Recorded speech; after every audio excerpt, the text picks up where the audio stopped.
Hello over over sir എത്രയും പെട്ടെന്ന് ഇങ്ങോട്ട് വരണം സാർ ഇവിടെ ഒരു കൊച്ചു കുട്ടിയെ പട്ടാപ്പകൽ ഒരു ഫാമിലി പാരച്യൂട്ടി പറത്തിപ്പിക്കാൻ നോക്കുന്നു സാർ പെട്ടെന്ന് വരണം എന്നെ കൊണ്ട് ഒറ്റയ്ക്ക് പറ്റൂല ഓക്കെ സാർ ഓവർ ഓവർ അങ്ങോട്ട് ഒന്ന് ഇന്ത്യ നോക്കി പേരെടുക്കണ്ട കേറാ ഓട്ടം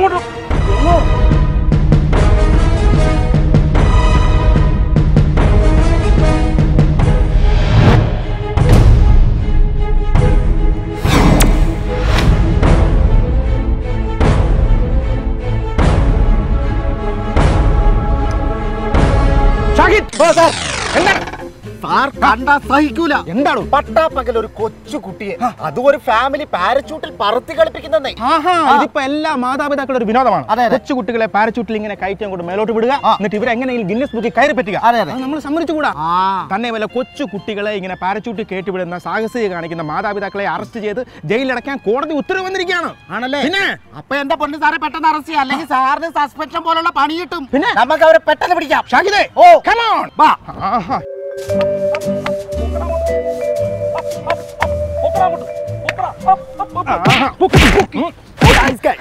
കൊച്ചു കുട്ടിയെ പാരച്യൂട്ട് കയറ്റി വിട്ടിട്ടാണ് അവന്റെ ഒരു അഭ്യാസം കാണിക്കുന്നത്. ഇത്തിരി ഇത്തല്ല ഇല്ലാത്ത കൊച്ചു കൊച്ചിനെയാടാ നീ പാരച്യൂട്ട് കയറ്റി വെച്ച് അഭ്യാസം കാണിക്കുന്നത്. നീ ഒന്നും പറയണ്ട. കഴിഞ്ഞ ദിവസം തന്നെ കണ്ണൂർ ഇതുപോലെ ഒരു കൊച്ചു കുട്ടിയെ പാരച്യൂട്ട് കയറ്റി വെച്ചിട്ട് IG പോലും സസ്പെൻഷൻ പേടിച്ച് നിൽക്കുകയാണ്. നീ എന്ത് പറയാനാണ് ഇവിടെ കൊച്ചു കുട്ടിയെ വെച്ചാണ് സാഹസികം കാണിക്കുന്നത്? ഞാനിത് പാരച്യൂട്ടെ കയറ്റി വെച്ച് പറപ്പിക്കുമല്ല, പിന്നെ എന്റെ കുഞ്ഞിനെ കൊണ്ട് പട്ടം പറപ്പിക്കുവാ. പട്ടം പറപ്പിച്ചോ? എവിടെ?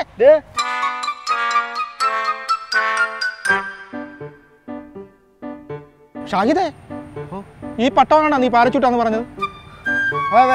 ഹലോ ഓവർ ഓവർ നീ അല്ലെങ്കിൽ ഇത്തിരി ഓവറാന്ന് അറിയാം. സാറേ ക്ഷമിക്കണം, അറിയാതൊന്ന് പറ്റിപ്പോയ. പെട്ടെന്ന് വിളിച്ച് പറഞ്ഞപ്പോൾ ഞാൻ ഓടി വന്നതാ. എന്തായാലും കൊള്ളാം, നിങ്ങൾക്ക് പണി കിട്ടാതിരിക്കുന്നേ ഉള്ളൂ. അയ്യോ അതെങ്ങനെ? ഞാൻ ആരാന്നറിയാവോ? ആരാണ്? ഞാൻ മന്ത്രിയുടെ മരുമോനാ. ഓ മന്ത്രിയുടെ മരുമോനാണോ? അങ്ങനൊന്നും പറഞ്ഞ് പേടിപ്പിക്കണ്ട, നമുക്ക് വലിയ പേടിയൊന്നുമില്ല കേട്ടോ. ഷാഹിദേ അയ്യോ എന്റെ പൊന്നോ, അവിടെ എന്തായാലും ഓടി വന്ന നന്നായി. ഇല്ല അവിടെ നമ്മളെ പറത്തിയാന്. മന്ത്രിയുടെ മോനാന്ന് അറിഞ്ഞതുമില്ല. എടാ ഇതൊക്കെ അറിഞ്ഞു വെച്ചിട്ട് വേണ്ട വിളിക്കാൻ. നേരെ നമ്മൾ ഇന്ന് വായിലോട്ട് കയറുകയല്ലായിരുന്നു. അതെ ഒരു 10-15 പ്രാവശ്യം എന്റെ പേര് കടന്ന് വിളിച്ചു പോകണുണ്ടല്ലോ. അല്ലാതെ എന്റെ പേര് എനിക്ക് വിളിച്ചു പോകാൻ പറ്റുമോ? അയാളത് മറന്നും കാണത്തില്ല. സാറിന്റെ പേര് എനിക്ക് കുറച്ച് വിളിച്ച് പറയാനും അറിഞ്ഞൂടാ. അല്ല തന്നെ നിനക്ക് നിന്റെ പേര് പോലും വിളിച്ച് പറയാൻ പറ്റത്തില്ല. നീ കുറച്ച് കേസും ഫയലും ഒക്കെ നോക്കാനുണ്ട്. ഇന്ന് കുറെ കേസുണ്ട്, ആരൊക്കെയാണെന്നുള്ളത് നോക്കണം. സാറിന് മനസ്സിലായില്ലേ ഇവരെ? ഞാൻ അർജുൻ. അപ്പൊ ഇതാരാ ഭീമനോ? അയ്യോ അയ്യോ ഇരിക്കെ നമ്മുടെ സിനിമാ നടൻ അർജുനാണത്. ഇത് നമ്മുടെ Suresh Nair. Okay okay okay okay ഇത് നമ്മുടെ ആളാണ്, അറിയാലോ അല്ലേ? പുള്ളി എവിടെ അതെല്ലാരും പറയാറുണ്ട്. എന്റെ ഷേപ്പുള്ള ഒരാളോട് CCL കളിച്ചു ഒരുപാട് പേര്. 9 സദ്ദാം ഹുസൈൻ തന്നെ 10 പേരുണ്ടെന്നാണ് പറയുന്നത്. ഏതായാലും നിങ്ങളുടെ മിഡിൽ ഓംബ്ലാങ്കറ്റ് എന്ന് പറയുന്ന ഒരു സിനിമ ഞാൻ കഴിഞ്ഞ ദിവസം കണ്ടു. വളരെ ഗംഭീരമായിട്ട് നിങ്ങൾ ഡയറക്റ്റ് ചെയ്തിട്ടുണ്ട്. നിങ്ങൾ നന്നായിട്ടുണ്ട്. അതുപോലെ നമ്മുടെ ബാക്കിയുള്ള 3 കഥാപാത്രം, എല്ലാ കഥാപാത്രങ്ങളും വളരെ നന്നായിട്ട് രസകരമായിട്ട് ചെയ്തിട്ടുണ്ട്. പിന്നെ ഞാൻ നിങ്ങളെ വിളിപ്പിച്ച മറ്റൊന്നുമില്ല, ഒരു ചെറിയൊരു സഹായം ചെയ്യാൻ വേണ്ടിയാണ് വിളിപ്പിച്ചത്. കാരണം ഞാൻ ഈ മിഡിൽ ഓംബ്ലാങ്കറ്റ് എന്ന് പറയുന്ന ഒരു സിനിമ തിയേറ്ററിൽ പോയി കണ്ടു. ഞാൻ ഈ സിനിമ കണ്ടിട്ട് ഇതിനെക്കുറിച്ചൊക്കെ ഞാനിങ്ങനെ വീട്ടിൽ പറഞ്ഞുകൊണ്ടിരിക്കും. TV നോക്കിയപ്പോൾ ഒരു തമിഴ് സിനിമ ഇതുപോലെ കിടന്ന് കളിക്കുന്നു. സംഭവം ശരിയാണ്, അവർ കൊണ്ടുപോയിക്കോട്ടെ. നമ്മുടെ മുല്ലപ്പെരിയാർ ഡാമൊക്കെ അവർ കൊണ്ടുപോയി പോയിക്കോട്ടെ, നമുക്ക് പ്രശ്നമില്ല. പക്ഷേ സിനിമ ഇങ്ങനെ കൊണ്ടുപോയി കഴിഞ്ഞാൽ നമ്മളത് പുറക്കുമോ? അപ്പോൾ നിങ്ങൾ അതിനൊരു കേസ് കൊടുക്കണം. അത് പറയാൻ വേണ്ടിയാണ്. ഇല്ല സാർ, അത് ആക്ച്വലി തമിഴ് പടമാണ്. തമിഴ് പടം കണ്ടിട്ടാണ് അതിൻ്റെ റൈറ്റ്സ് അതിൻ്റെ പ്രൊഡ്യൂസറാണ് എൻ്റെ അടുത്ത് ഡയറക്റ്റ് ചെയ്യാൻ വേണ്ടി തന്നത്. ഓ ശരി. കേരളത്തിൽ റിലീസാവാത്തൊരു പടമാണ് അത്. അപ്പോൾ അത് മലയാളീസിന് ഇഷ്ടപ്പെടുമെന്ന് വിചാരിച്ച് മലയാളത്തിൽ അത് റീമേക്ക്, കേരള മലയാളി സ്റ്റൈലിൽ റീമേക്ക് ചെയ്തൊരു പടമാണ്. അപ്പോൾ കേസ് കൊടുക്കണ്ട. ഓ അത് ശരി. അപ്പോൾ നിങ്ങളത് വഴിയിലാണ്. ഓ പൈസ കൊടുത്ത് മേടിച്ചാണല്ലേ? അതെ. നമ്മുടെ അപ്പച്ചൻ വന്നല്ലോ. സാറിന്റെ അപ്പച്ചൻ ചത്തുമില്ല. എൻ്റെ അപ്പച്ചൻ അല്ലെന്ന്. ഇത് മിഡിൽ ഓംബ്ലാങ്കറ്റ് എന്ന പടത്തിൽ അപ്പച്ചൻ എന്ന് പറഞ്ഞ കഥാപാത്രം ചെയ്ത് സൈജു ഗ്രൂപ്പ് അല്ലേ? നമസ്കാരം. വലിയ ഫാനാ. സിനിമ എന്ന് പറഞ്ഞാൽ പുള്ളി ഒന്നും വിടില്ല, എല്ലാ സിനിമകളും പോകും. ജീവിതത്തില് വയറൊക്കെ നിൽക്കൂടെ വന്ന ആർട്ടിസ്റ്റുകളോടൊക്കെ. എന്തിന്? അല്ല പേടിക്കണ്ട, ചായ എടുക്കട്ടെ എന്നാ ചോദിച്ചേ. കാരണം ഇത് പോലീസ് ഭാഷ വെച്ചിട്ട് സാധാരണ. ഓക്കെ സൈജു ബേട്ടേ, നല്ല രസമായിട്ട് ചെയ്ത് കേട്ടോ നിങ്ങൾ ആ പറയുന്ന അപ്പച്ചൻ എന്ന് പറയുന്ന കഥാപാത്രം. ഇടയ്ക്കിടയ്ക്ക് നിങ്ങൾ വളരെ സീരിയസ് ആയിട്ട് വന്ന് ടോസ് ഇടാനൊക്കെ ആയിട്ട് വന്ന് സീരിയസ് ആയിട്ട് വന്ന് അതല്ല അത്ര സീരിയസ് ഒക്കെ നിങ്ങളുടെ മുഖത്ത് കാണിച്ചു. അത് രാഗേന്ദ്രനെ കണ്ട് അങ്ങനെ സീരിയസ് ആയി പോകും നമ്മള്. പൊതുവേ എനിക്ക് തോന്നുന്നു ഈ സൈജു ഗ്രൂപ്പിന്റെ ഫേസ് എപ്പോഴും വളരെ സീരിയസ് ആയിട്ടല്ലേ? നേരത്തെ പോലീസിൽ വല്ലതായിരുന്നു അതോ സിനിമ വന്നില്ലായിരുന്നെങ്കിൽ ചിലപ്പോൾ പോലീസിലെടുത്ത് പോലീസ് ചേരാൻ ആഗ്രഹം ഉണ്ടായിരുന്നു. പക്ഷെ ഞാൻ വേറൊരു മേഖലയിലായിരുന്നു. അവിടെ എനിക്ക് ജോലി കിട്ടിയുള്ളൂ. ഏത് ഉത്തരമേഖലയായിരുന്നു? ഈ മേഖല അടിസ്ഥാനത്തിലൊക്കെ പറയുമ്പോൾ ഉത്തരമേഖലയാണ് ദക്ഷിണ മേഖലയാണ്. മേഖല അടിസ്ഥാനത്തിലൊക്കെ പറയുമ്പോൾ എയർടെല്ലായിരുന്നു ഞാൻ. എയർടെല്ലായിരുന്നു. അതെ ശരി. അവിടുന്ന് എങ്ങനെയാണ് സിനിമയിലേക്കുള്ള രംഗപ്രവേശനം എങ്ങനെയാണ്? അവിടെ ട്രിവാൻഡ്രത്ത് വർക്ക് ചെയ്യുന്ന സമയത്ത് MG ശ്രീകുമാർ സാറിന് ഒരു കണക്ഷൻ കൊടുക്കാൻ വേണ്ടി പോയതാ. അപ്പൊ അദ്ദേഹം എന്നെ കണ്ടു. പിന്നെ നിങ്ങൾ തമ്മിൽ കണക്ഷൻ ആയി. അതെ, അങ്ങനെ മൊബൈൽ കണക്ഷൻ കൊടുക്കാൻ വേണ്ടി പോയി. പുള്ളി എനിക്കൊരു സിനിമ കണക്ഷൻ ഉണ്ടായിരുന്നു. അങ്ങനെ പിന്നെ ഹരിൻ സാറുമായിട്ട് പരിചയപ്പെടുത്തി. അങ്ങനെ ആ രീതി അങ്ങ്.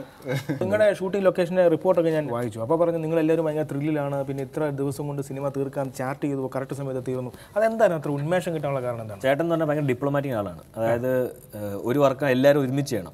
ഇത് എൻ്റെ മാത്രം ജോലിയല്ല. ഇപ്പൊ ഡയറക്ഷൻ ആണെങ്കിൽ ഞാൻ മാത്രമല്ല, നിങ്ങളെല്ലാവരും നിങ്ങളുടെ കോൺട്രിബ്യൂഷൻ തരണം. അപ്പോൾ ഞങ്ങൾ ഷൂട്ടിംഗ് തുടങ്ങി 1-2 ദിവസം പോയി. അപ്പോൾ ചേട്ടൻ ഇടയ്ക്കിടയ്ക്ക് പറയും നിങ്ങൾ പറയും നിങ്ങളുടെ കോൺട്രിബ്യൂഷൻ തരൂ, എനിക്ക് തരൂ. അപ്പം നമ്മൾ യൂണിറ്റിലെ ചേട്ടന്മാർ വരും, പ്രൊഡക്ഷൻ ചേട്ടന്മാർ വരും. അപ്പോൾ അവരോടും പറയും നിങ്ങൾക്കും തരാം, നിങ്ങളും ഡയറക്ടർമാരാണ്. ഈ സെറ്റിൽ നിൽക്കുന്ന 50 പേരുണ്ടെങ്കിൽ 50 പേരും ഡയറക്ടർമാരാണ്. ഇങ്ങനെ പറഞ്ഞ് ഒരു 3 ദിവസം കഴിഞ്ഞപ്പോൾ അവസാനം ചേട്ടൻ ഡയലോഗ് അടിക്കുകയാണ്. ഒരുത്തനും ആക്ച്വലി ഒരു ഡാഷ് വെച്ചാ പറഞ്ഞത്, ഒരുത്തരും ഡയറക്ടർ ഉണ്ടായി ഞാൻ മാത്രം മതി. ആ അവസ്ഥ വരെ ഫ്രീഡം ഉണ്ടായിരുന്നു. അത്രയ്ക്ക് ഫ്രീഡം ഉണ്ടായിരുന്നു. എല്ലാവരും കയറി അഭിപ്രായം പറയാൻ ശരി കേട്ടോ. എല്ലാവരും കയറി അഭിപ്രായം പറയാം. ഞാനത് കണ്ടിട്ട് ഞാൻ ഒരു ലൊക്കേഷനിൽ ആളെ മാറ്റം ചെന്നപ്പോൾ അവിടെ ഈ പറഞ്ഞ പോലെ ഡയറക്ടർ പറഞ്ഞു ചുമ്മാ എന്തെങ്കിലും സജഷൻ പറയാൻ പറഞ്ഞു. പിന്നെ ഓരോരുത്തരെ പഠിപ്പിക്കുക നടന്മാരുടെ അടുത്ത്. അതങ്ങനെ ഇച്ചിരി ശരിയാക്ക്. പിന്നെ ഓഡിയൻസ് വരെ കട്ട് ഒന്നുകൂടെ എടുക്കടേ എന്നൊക്കെ സാർ സ്ക്രിപ്റ്റ് ഒക്കെ എഴുതാറുണ്ട്? അയ്യോ, അത് എൻ്റെ സ്ക്രിപ്റ്റ് അല്ല. അയ്യോ, അത് ഭയങ്കര രസമാണ്. കഴിഞ്ഞ ദിവസം പത്രത്തിൽ വായിച്ചില്ലായിരുന്നു ഒരു തിരക്കഥ മോഷ്ടിച്ച ഒരു കള്ളനെ കുറിച്ച് നിങ്ങൾ വായിച്ചില്ലായിരുന്നു? അത് ഈ തിരക്കഥ മോഷ്ടിച്ച കള്ളൻ ഈ തിരക്കഥ വായിച്ചിട്ട് അയാൾ ആ തിരക്കഥ നമ്മുടെ ഇവിടെ കൊണ്ട് തന്നിരിക്കുകയാണ്. ഓ ശരി. പിന്നെ സത്യസന്ധനായ കള്ളനാണ്.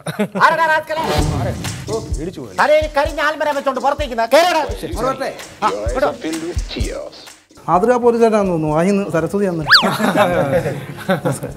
എന്താ കയ്യിലെന്താ പൊട്ടുന്ന സാധനം വല്ലതും ആണോ? അയ്യോ അല്ലല്ല, ഇതെന്റെ പുതിയ പടത്തിന്റെ തിരക്കഥയാ. അതാ ഞാൻ ചോദിച്ചാ പൊട്ടുന്ന സാധനം വല്ലതും ആണോ?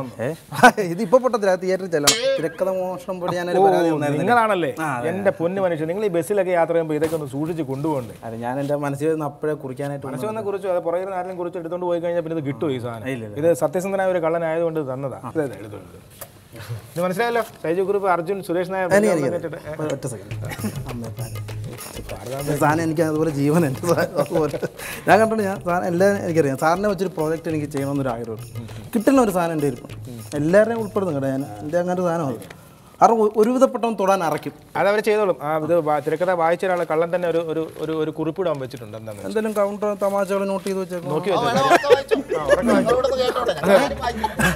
ചിലപ്പോൾ സിനിമയിൽ ഉൾപ്പെടുത്താൻ പറ്റിയ ചില സാധനം ആ തിരക്കഥ വായിച്ച കള്ളൻ എനിക്കറിയില്ല. ഒന്നും പിടിക്കത്തില്ല. പോലീസ് പിടിക്കായിരുന്നു. എടുത്ത തിരക്കഥ തിരികെ തിരിക സത്യസന്ധനായ കള്ളനാണ്.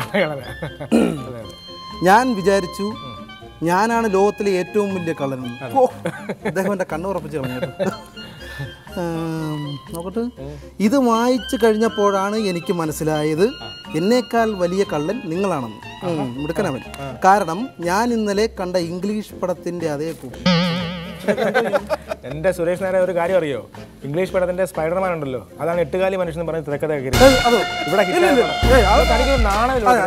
അത് പറയില്ല സാർ. ഇത് കൊള്ള ഇല്ലാത്ത കാര്യം എന്തിനാ പറയുന്നത്? ഇല്ലാതെ പറയില്ല. ഒരു ദിവസം ഇതൊരു സ്റ്റേറ്റ് അവാർഡിനൊക്കെ പോകും, ഒരു വിപ്ലവം സൃഷ്ടിക്കുമ്പോഴത്തേന് എല്ലാവർക്കും മനസ്സിലാവും. അത് ശരി, അന്ന് സ്റ്റേറ്റ് തകരും. ഞാൻ പറഞ്ഞ കേസ് ഓർത്ത് വെച്ചേക്കണം. ഞാൻ വിളിക്കും സാറിനെ. കിട്ടുന്ന ഒരു സാധനം എൻ്റെ ഉണ്ടാകൊണ്ടാണ് സാധനം ചെയ്ത അവാർഡ് ഉറപ്പാണ്. സുരാജിന് കിട്ടിയ പോലെ ചെറിയ സാധനം മേടിച്ചെടുക്കാം. അതെ സാർ. അപ്പം ഞാൻ സാറേ ഇങ്ങനെയുള്ള ആൾക്കാരെ കൊണ്ട് ശല്യം പറയാം. നിങ്ങൾ ശരിക്കും പറഞ്ഞാൽ സൂപ്പർ സ്റ്റാർ മോഹൻലാലിന്റെ കുടുംബം തകർത്ത ഒരാളാണ് നിങ്ങൾ അല്ലേ? അല്ല, തെളിവ് നമ്മുടെ ഭാഗത്തുണ്ട്.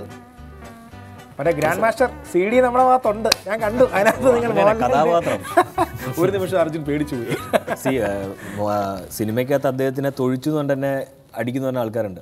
കുടുംബം കൊളവാക്കി അത് ശരിയാണോ? സൂപ്പർ സ്റ്റാറുകളെ ഇടിച്ചു കഴിഞ്ഞാൽ അങ്ങനെ ഫാൻസുകൾ വിളിച്ച് ചീത്ത പറയുന്നത്? സൂപ്പർ സ്റ്റാർ ഇടിച്ചാൽ എനിക്കറിയില്ല, കാരണം എനിക്ക് അങ്ങനെ ഒരുപാട് എക്സ്പീരിയൻസ് ഇല്ല. പക്ഷേ ഗ്രാൻഡ് മാസ്റ്റർ എന്ന സിനിമയിൽ 2 തവണ ചെയ്ത് നോക്കാം, അപ്പോൾ എക്സ്പീരിയൻസ് കിട്ടി. അല്ല, എനിക്ക് ഏമല്ലേ ലാലേട്ടനോട് ഗ്രാൻഡ് മാസ്റ്റർ ചെയ്തപ്പോൾ അതിലെ ക്ലൈമാക്സിൽ അദ്ദേഹം തൊഴിക്കുന്ന സീനുണ്ട്. അപ്പോൾ എനിക്കൊരു 1-2 ഫാൻസ് മെസ്സേജ് അയച്ചേക്കാണ്, നന്നായിട്ട് ചെയ്തു, ഒരുപാട് ഇഷ്ടപ്പെട്ടു, പക്ഷെ തൊഴിച്ചത് അത് ഒഴിവാക്കാമായിരുന്നു, ഇനി ആവർത്തിക്കില്ല എന്ന് വിശ്വസിക്കുന്നു. അപ്പം അത് ഒരു അനുമോദനമാണോ അതൊരു ഭീഷണിയാണോ എന്ന് എനിക്ക് മനസ്സിലായി. പക്ഷേ ഇതൊന്നും ഒരു കാര്യം മനസ്സിലാക്കിക്കോണം, ജീവിതത്തിൽ രജനീകാന്തിന്റെ സിനിമയിലൊന്നും പോയി വില്ലനായി അഭിനയിക്കുകയില്ലെന്ന്. തീർച്ചയായും. അതുപോലെ കാസിനോയിലൊക്കെ നിങ്ങൾ ഫൈറ്റ് ചെയ്ത് കാണുമ്പോൾ ഞെട്ടിപ്പോയി സത്യം പറഞ്ഞാൽ. നിങ്ങളുടെ ഈ ഫേസുമായിട്ട് ഭയങ്കര വ്യത്യാസമുണ്ടല്ലേ? അത് ശരിക്കും കളരിയഭ്യാസിയാണോ? കാര്യം എടുത്ത് ചാടി കറങ്ങിയൊക്കെ നിൽക്കില്ല. ഇല്ല, അത് ആക്ച്വലി ഡാൻസറാണ്. അപ്പോൾ അതുകൊണ്ട് കുറച്ച് സ്റ്റണ്ടും ഒക്കെ ചെയ്യാൻ പറ്റും. പിന്നെ ഞാൻ പറഞ്ഞില്ലേ, നമുക്ക് ഒരു ലാലേട്ടൻ വലിയൊരു ഇതാണ്, ഫാക്ടറാണ്. കാരണം അദ്ദേഹം ഡ്യൂപ്പില്ലാതാണ് എല്ലാ സ്റ്റണ്ടും ചെയ്യുന്നത്. കാസിനോയെ തന്നെ റോപ്പ് എല്ലാം അദ്ദേഹം ഡ്യൂപ്പിലാണ് ചെയ്തേക്കുന്നത്. ഒരു 30 നിലയുടെ മുകളിൽ നിന്നൊക്കെ അദ്ദേഹം ചാടുന്നുണ്ട്. അപ്പം അതൊക്കെ കണ്ടിട്ട് അദ്ദേഹത്തിന് ഈ പ്രായത്തിൽ സൂപ്പർ സ്റ്റാറാണ്, അദ്ദേഹത്തിന് ഇതൊന്നും ചെയ്യേണ്ട ആവശ്യമില്ല, പക്ഷെ അദ്ദേഹം ചെയ്യുന്നുണ്ട്. അപ്പോൾ പിന്നെ ചെറുപ്പക്കാരെ നമ്മൾ ഒരിക്കലും ചേരിക്കാൻ പറ്റില്ല. 9 പ്രാവശ്യം കണ്ടു കാസിനോ. വന്നപ്പോൾ മുതൽ കാസിനോ ഇറങ്ങിയപ്പോൾ മുതൽ ഇത് കണ്ടു എന്ന് പറഞ്ഞു. ഉഗ്രമാണ്, അടിപൊളി പടം. പക്ഷെ അത് ഏറ്റവും കൂടുതൽ തമിഴന്മാര് അല്ലേ കണ്ടത്? അല്ല, കാസിനോ ഒരു മലയാള പടമാണ്. അത് കേരളത്തിലാണ് കൂടുതൽ റിലീസായത്. സിനിമ കണ്ട ഏറ്റവും കൂടുതൽ തമിഴന്മാരാണ്. ഇല്ല, അതിന് വഴിയില്ല. മലയാള സിനിമ തമിഴന്മാർ അങ്ങനെ കാണുന്നില്ല. ഇവിടെ എല്ലാവരും മലയാളികളല്ലേ കാണുന്നത്. ഞാൻ കണ്ട തിയേറ്ററിൽ എനിക്ക് ചുറ്റും തമിഴന്മാരായിരുന്നേ. അത് എവിടുത്തെ തിയേറ്റർ? അതെവിടെയാണ് കണ്ടത്? ചെന്നൈ വസന്ത. എന്നെ പോയി പടം കണ്ടിട്ട് മൊത്തം തമിഴന്മാരാന്ന് പറഞ്ഞ്. അപ്പോൾ വന്നപ്പോൾ എന്നോട് പറഞ്ഞ് എങ്ങനെയെങ്കിലും സുരേഷ് സാറിനോട് പറഞ്ഞിട്ട് ഒരു കഥയൊന്ന് കേൾക്കാനൊരു അവസരം. നല്ലൊരു തിരക്കഥാകൃത്താണ്. ഇപ്പോൾ പറയണം, കേൾക്കാൻ സൗകര്യം ഉണ്ടെങ്കിൽ മതി.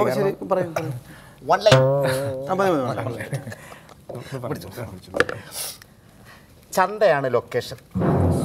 സ്വഭാവമല്ല, ലൊക്കേഷൻ്റെ ചന്തയാണ് ലൊക്കേഷൻ. ആ ചന്തക്കകത്തുള്ള ഒരു മുരിങ്ങ കടക്കാരൻ്റെ മോനും വെണ്ടയ്ക്ക കടക്കാരൻ്റെ മോളും തമ്മിൽ പ്രണയത്തിലാണ്. പശ്ചാത്തലമുള്ള കടയാണ്. അതെ. ഇത് തൊട്ടടുത്ത തക്കാളി കടക്കാരന് ഇഷ്ടപ്പെട്ടില്ല.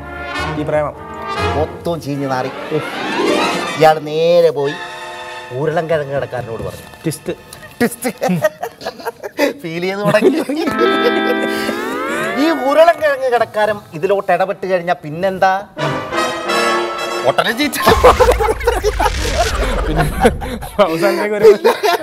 അമേരിക്ക കടക്കാരനും എല്ലാം കൂടെ വന്ന് അങ്ങോട്ടൊരു ലഹളയാണ്. ഓൺലൈൻ കഥ കൊള്ളാല്ലേ? മിക്സ് ചെയ്ത് വരുമ്പോൾ നല്ല ഇഷ്ടം. ബാക്കിയെല്ലാം നിങ്ങളുടെ കയ്യിരിക്കണം, ചെയ്യണ രീതിയല്ല. തുടച്ചു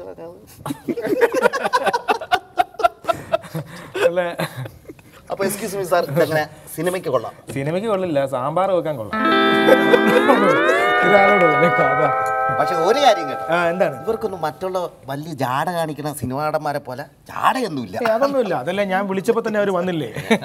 നമ്മളൊക്കെ ഇവിടെയൊക്കെ ചില സമയത്തൊക്കെ ഇരുന്ന് പാട്ടാ, ഞാൻ ഇവനും കൂടെ എന്ത് പാട്ടാന്ന് പറയാം. ഓരോ നാടൻ പാട്ടൊക്കെ ഞങ്ങൾ അല്ലേ, ഞങ്ങൾക്ക് വേണ്ടി ഒരു പാട്ട് നമുക്ക് എല്ലാവർക്കും പാട്ടാനൊന്നുമല്ല. എനിക്ക് നാടൻ പാട്ട് നമ്മളെക്കാളൊക്കെ ഭേദമാണ്.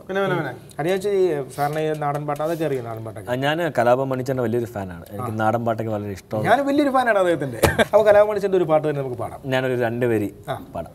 അപരലി പരല് പരല് പൂവാലി പരല് പരല് ഇന്നലി നിരത്തി പരല് വെള്ളത്തിലോടനല്ല. അപരലി പരല് പരല് പൂവാലി പരല് പരല് ഇന്നലി നിരത്ത് പരല് വെള്ളത്തിലോടനല്ല. മുട്ടനിടിയും വെട്ടി മഴയുടെ ശക്തിയുടം വരുത്തേ എന്റെ അമ്മോ കെട്ടുകൾ പൊട്ടി തകർന്നു വയലിന്റെ തട്ടുകളൊപ്പമായി. മുട്ടനിടിയും വെട്ടി മഴയുടെ ശക്തിയുടം വരുത്തേ എന്റെ അമ്മോ കെട്ടുകൾ പൊട്ടി തകർന്നു വയലിന്റെ തട്ടുകളൊപ്പമായി. ആകാശവീതി തോറും കറങ്ങിയത് ആനന്ദ ചെമ്പരുന്ത് പറക്കന വട്ടം കറങ്ങി വന്നി വയലിലെ പുള്ളിപ്പരലുകൊത്താ. ആകാശവീതി തോറും കറങ്ങിയത് ആനന്ദ ചെമ്പരുന്ത് പറക്കണ് വട്ടം കറങ്ങി വന്നി വയലിലെ പുള്ളിപ്പരലുകൊത്താ. അപ്പരലി പരല് പരല് പൂവാലി പരല് പരല് ഇന്നലി നിരത്തി പരല് വെള്ളത്തിലോടനല്ല. അടിപൊളി അടിപൊളി അടിപൊളി. അത്ര നന്നായിട്ടില്ല, പക്ഷെ ഒരു ചെറിയൊരു സാധനം. അപ്പോൾ ഒരു ടാസ്ക് ഉണ്ട്. അതായത് നമ്മുടെ സുരേഷ് ഗോപി അഭിനയിച്ച ഭരചന്ദ്രൻ എന്ന കഥാപാത്രമാണ്. അതൊരു ടാസ്ക്കാണ്. ഒന്ന് അഭിനയിച്ച് കാണിക്കണം. പ്രത്യേകിച്ച് ഞങ്ങൾ പോലീസുകാർ ഇവിടെ വന്ന് ഞങ്ങൾ അവരെ ചെയ്യിപ്പിച്ച് വിടാറുള്ളൂ. ഇല്ല, ആക്ച്വലി സഹിച്ചാലും പോലീസ് ക്യാരക്ടർ ഭയങ്കര ഇഷ്ടമുള്ള മനുഷ്യനാണ്. എനിക്ക് മുല്ല ഞാൻ വന്നപ്പോഴേ സാറ് പറഞ്ഞു കണ്ണിൽ പോലീസിന്റെ ഒരു തിളക്കമുണ്ട്. അനിയ പോലീസുകാരുടെ തിളക്കമല്ല, പിന്നെ ഉറക്കുളച്ചതിന്റെ തിളക്ക. മനസ്സിലായില്ലേ? അപ്പൊ നമുക്ക് ആ ടാസ്ക് ഒന്ന് നോക്കാം. മോഹൻ തോമസിന്റെ ഉച്ചിഷ്ടവും അമീർദ്യവും കൂട്ടിക്കൊഴച്ചിട്ട് 4 നേരം മൃഷ്ടാനം വെട്ടിവിഴുങ്ങി ഏമക്കവും വിട്ട ആസനത്തിൽ വാലും ചുരുട്ടി വെച്ച് അവന്റെ കാൽ ചുവട്ടിൽ കിടക്കുന്ന തന്നെയും ഇയാളെയും പോലുള്ള പരമനാറികൾക്ക് ആ പേര് ചേരൂ. എനിക്ക് ചേരില്ല. ഓർത്തോ, I am Bharath Chandran. Just remember that.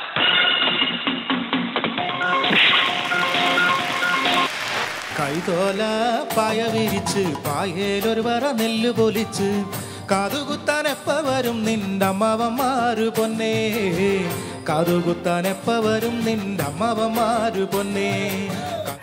പച്ചക്കറി പടത്തിന്റെ ഒരു പാട്ട് ഇടാകുമ്പോ എല്ലാം ഭംഗിയാവും മൊത്തത്തിൽ. അതെ, ഇനി പച്ചക്കറിയെ കുറിച്ച് പറഞ്ഞാൽ പച്ചത്തെറി ഞാൻ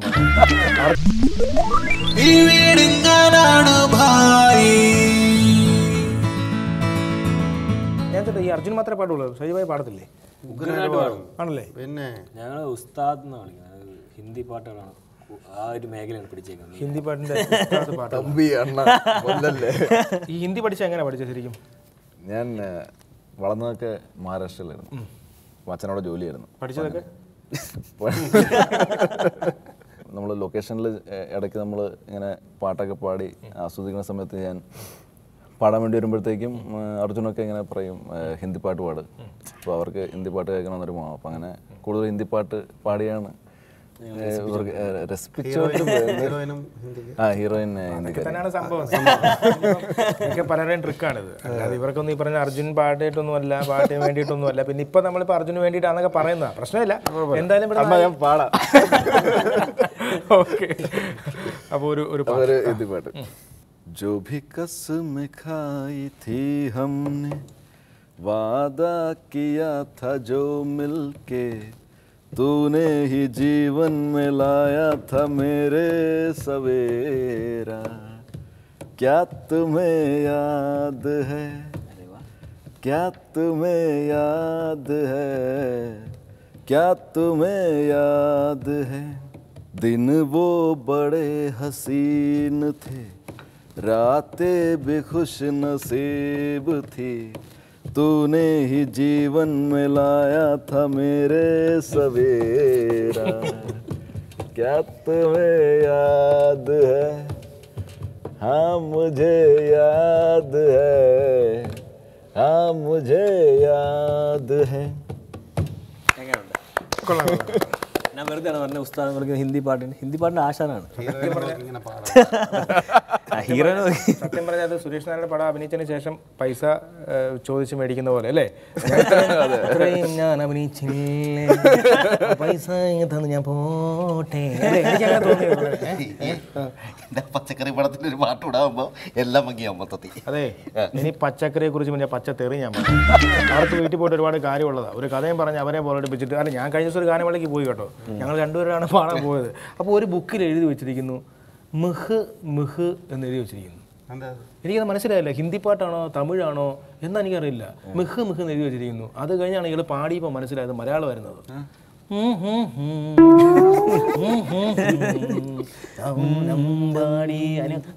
എന്നാണ് എഴുതി വെച്ചത്. ഇങ്ങനെയൊക്കെയുള്ള ആൾക്കാർ എഴുതാൻ തുടങ്ങി നമ്മളിതൊക്കെ എവിടെ പോയി പാടും? ഏതായാലും ഒരുപാട് സിനിമകൾ നല്ല നല്ല കഥാപാത്രങ്ങളില്ലേ. ഇനിയിപ്പോൾ ഇറങ്ങാൻ പോകുന്ന സിനിമകൾ ഏതൊക്കെയാണ് സൈജു കുറുപ്പ്? ഇറങ്ങാൻ പോകുന്നത് ഒന്ന് മുന്നറിയിപ്പ് എന്ന് പറഞ്ഞ മമ്മൂക്കയുടെ ക്യാമറമാൻ വേണു സാറ് ഡയറക്റ്റ് ചെയ്ത പടം, രഞ്ജേട്ടൻ പ്രൊഡ്യൂസ് ചെയ്ത്. പിന്നെ രഞ്ജേട്ടൻ പ്രൊഡ്യൂസ് ചെയ്ത് രഞ്ജേട്ടൻ തന്നെ ഡയറക്റ്റ് ചെയ്ത് ഞാൻ എന്ന് പറഞ്ഞ ദുൽഖർ സൽമാൻ നായകനായിട്ടുള്ള പടം.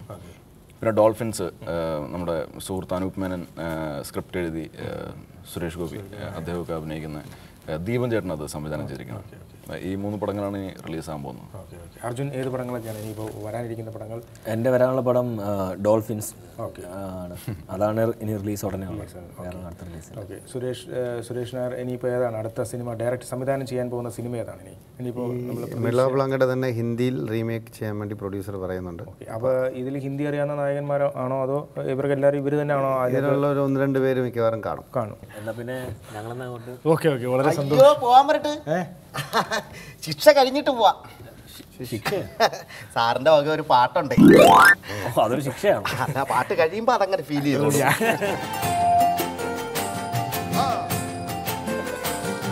കൈതോല പായ വിരിച്ച് പായേലൊരു പറ നെല്ല് പൊലിച്ച് കാതുകുത്താൻ എപ്പ വരും നിന്റെ അമ്മാവന്മാര് പൊന്നേ, കാതുകുത്താൻ എപ്പ വരും നിന്റെ അമ്മാവന്മാര് പൊന്നേ.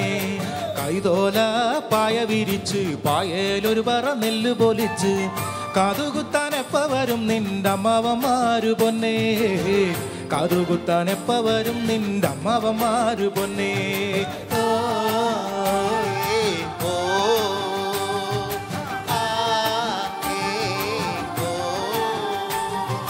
കുന്നത്തങ്ങാടി ഷാപ്പിൽ കേറി പള്ള നിറയെ കള്ളുകൂടിച്ച് ആടി ആടി എപ്പ വരും നിന്റെ അമ്മാവന്മാര് പൊന്നേ, ആടി ആടി എപ്പ വരും നിന്റെ അമ്മാവന്മാര് പൊന്നേ.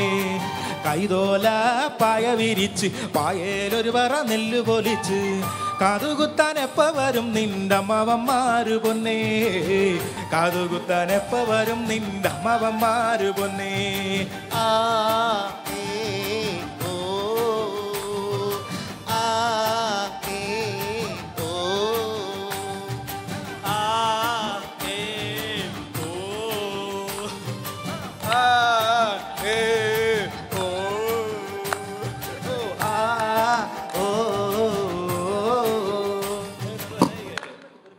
ഒരു അർജന്റ് കോളുണ്ട്, ഞാനിപ്പോൾ വരാം. ഓക്കെ ഓക്കെ ഇപ്പോൾ വരാം. ഓക്കെ കാണാം കേട്ടോ, ഞാനിപ്പോൾ ഉടനെ വരും. നിങ്ങൾ ഓക്കെ പോലീസ്.